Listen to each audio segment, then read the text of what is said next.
નમસ્કાર વિદ્યાર્થી મિત્રો, હું છું ઝાલા જયેન્દ્ર અને તમે જોઈ રહ્યા છો ગુજરાતી એજ્યુકેશન. વિદ્યાર્થી મિત્રો, આજે તમને ધોરણ 6 વિષય વિજ્ઞાન પ્રથમ સત્ર અસાઇનમેન્ટ સોલ્યુશન 2024નું કરાવવા જઈ રહ્યો છું. વિદ્યાર્થી મિત્રો, અગાઉની વિડીયોમાં આપણે પ્રશ્ન 1 થી પ્રશ્ન 2 સુધીનું સંપૂર્ણ સોલ્યુશન જોઈ ચૂક્યા છીએ. આજે હું તમને પ્રશ્ન 2 બનો સોલ્યુશન કરાવવા જઈ રહ્યો છું. એની અંદર તફાવત આપેલા છે વિદ્યાર્થી મિત્રો, તો જોઈએ પ્રકરણ 1 થી 3. તો વિદ્યાર્થી મિત્રો, પહેલાં તમે તફાવત જોઈ લો કયા કયા છે, પછી તેનું સોલ્યુશન કરાવીશ.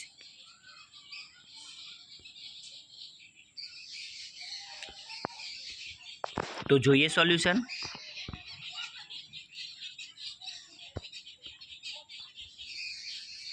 પહેલું છે વિટામિન સી અને વિટામિન ડી.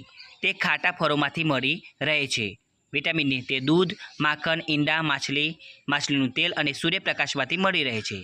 વિટામિન સી તેની ઉણપથી સ્કર્વીનો રોગ થાય છે, જ્યારે વિટામિન ડીની ઉણપથી સુક્તાનો રોગ થાય છે.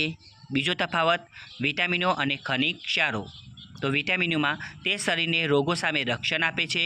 ખનિજ ક્ષારો તે શરીરની અગત્યની જૈવિક ક્રિયાઓના નિયમન માટે ઉપયોગી છે. વિટામિનો તે આંખ, હાડકાં, દાંત અને પેઢાને સ્વસ્થ રાખવામાં મદદ કરે છે, જ્યારે ખનિજ ક્ષારો તે હાડકાં, દાંત, રુધિરના બંધારણમાં ઉપયોગી છે.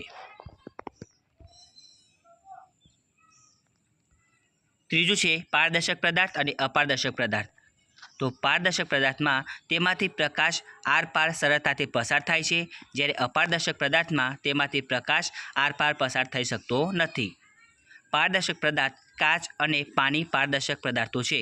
અપારદર્શકમાં પૂંઠું અને દિવાલ અપારદર્શક પદાર્થો છે. નંબર 4 ગાળવું, નિતારવું. એમાં ગાળવું આ પદ્ધતિ વડે પ્રવાહીમાંની ભારે તેમજ હલકી અદ્રાવ્ય અશુદ્ધિઓ દૂર કરી શકાય છે, જ્યારે નિતારવું આ પદ્ધતિ વડે પ્રવાહીમાંની ભારે અદ્રાવ્ય અશુદ્ધિઓ દૂર કરી શકાય છે.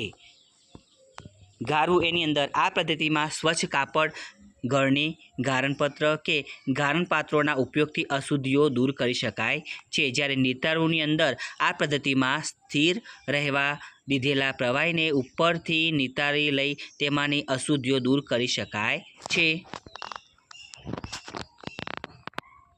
હવે 5મા નંબરનો તફાવત જોઈએ વિદ્યાર્થી મિત્રો, બાષ્પીભવન અને ઘનીભવન.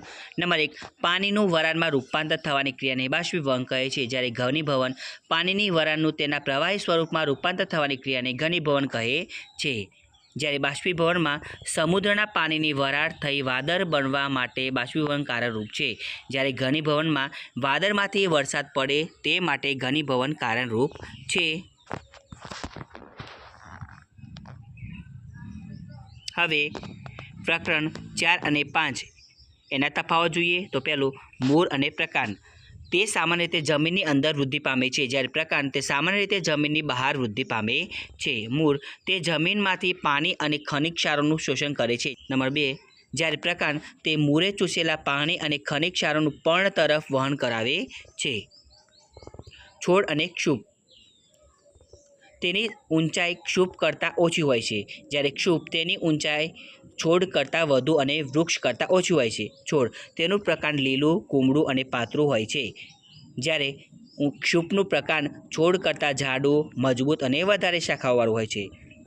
તેનું આયુષ્ય ઓછું હોય છે, જ્યારે ક્ષુપનું આયુષ્ય છોડ કરતાં વધુ અને વૃક્ષ કરતાં ઓછું હોય છે. 3જા નંબરનો તફાવત જોઈએ વિદ્યાર્થી મિત્રો, જાલાકાર શિરાવિન્યાસ અને સમાંતર શિરાવિન્યાસ. તો જાલાકાર શિરાવિન્યાસની અંદર તેમાં પર્ણની શિરાઓ જાલાકાર ગોઠવાયેલી હોય છે, જ્યારે સમાંતર શિરાવિન્યાસની અંદર તેમાં પર્ણની શિરાઓ સમાંતર ગોઠવાયેલી હોય છે. જ્યારે જાલાકાર શિરાવિન્યાસમાં પર્ણને ચીરતા તે આડું અવળું એટલે કે વાંકું ચૂકું ચીરાય છે, જ્યારે પર્ણને ચીરતા તે સીધું ચીરાય છે. સોટી મૂળ ધરાવતી વનસ્પતિને જાલાકાર શિરાવિન્યાસ કહે છે, જ્યારે તંતુમય મૂળ ધરાવતી વનસ્પતિને સમાંતર શિરાવિન્યાસ હોય છે. પુંકેસર અને સ્ત્રીકેસર. તો પુંકેસર જોઈએ, તે પુષ્પનું નર પ્રજનન અંગ છે. સ્ત્રીકેસર તે પુષ્પનું માદા પ્રજનન અંગ છે. પુંકેસરની અંદર તેના પરાગાશયમાં પરાગરજ ઉત્પન્ન થાય છે, જ્યારે સ્ત્રીકેસરમાં તેના બીજાશયમાં અંડક બીજાંડ ઉત્પન્ન થાય છે. પુંકેસરની અંદર તેના મુખ્ય ભાગ પરાગાશય અને તંતુ છે, જ્યારે સ્ત્રીકેસરમાં તેના મુખ્ય ભાગ પરાગાસન, પરાગવાહિની અને બીજાશય છે. અસ્થિ અને કાસ્તિ એનો તફાવત જોઈએ. અસ્થિની અંદર તે સખત હોય છે, જ્યારે કાસ્તિ તે પ્રમાણમાં નરમ હોય છે. અસ્થિ તે વરી શકતા નથી, જ્યારે કાસ્તિ તે વરી શકે છે. તો વિદ્યાર્થી મિત્રો, તમને અમારી આ વિડીયો પસંદ આવ્યો હોય તો વિડીયોને લાઇક કરો, કમેન્ટ કરો, શેર કરો અને સબસ્ક્રાઈબ જરૂર કરો. અને આના વગર બીજી વિડીયો જોતી હોય તો નીચે ડિસ્ક્રિપ્શનની અંદર લિંક આપી છે. ધન્યવાદ.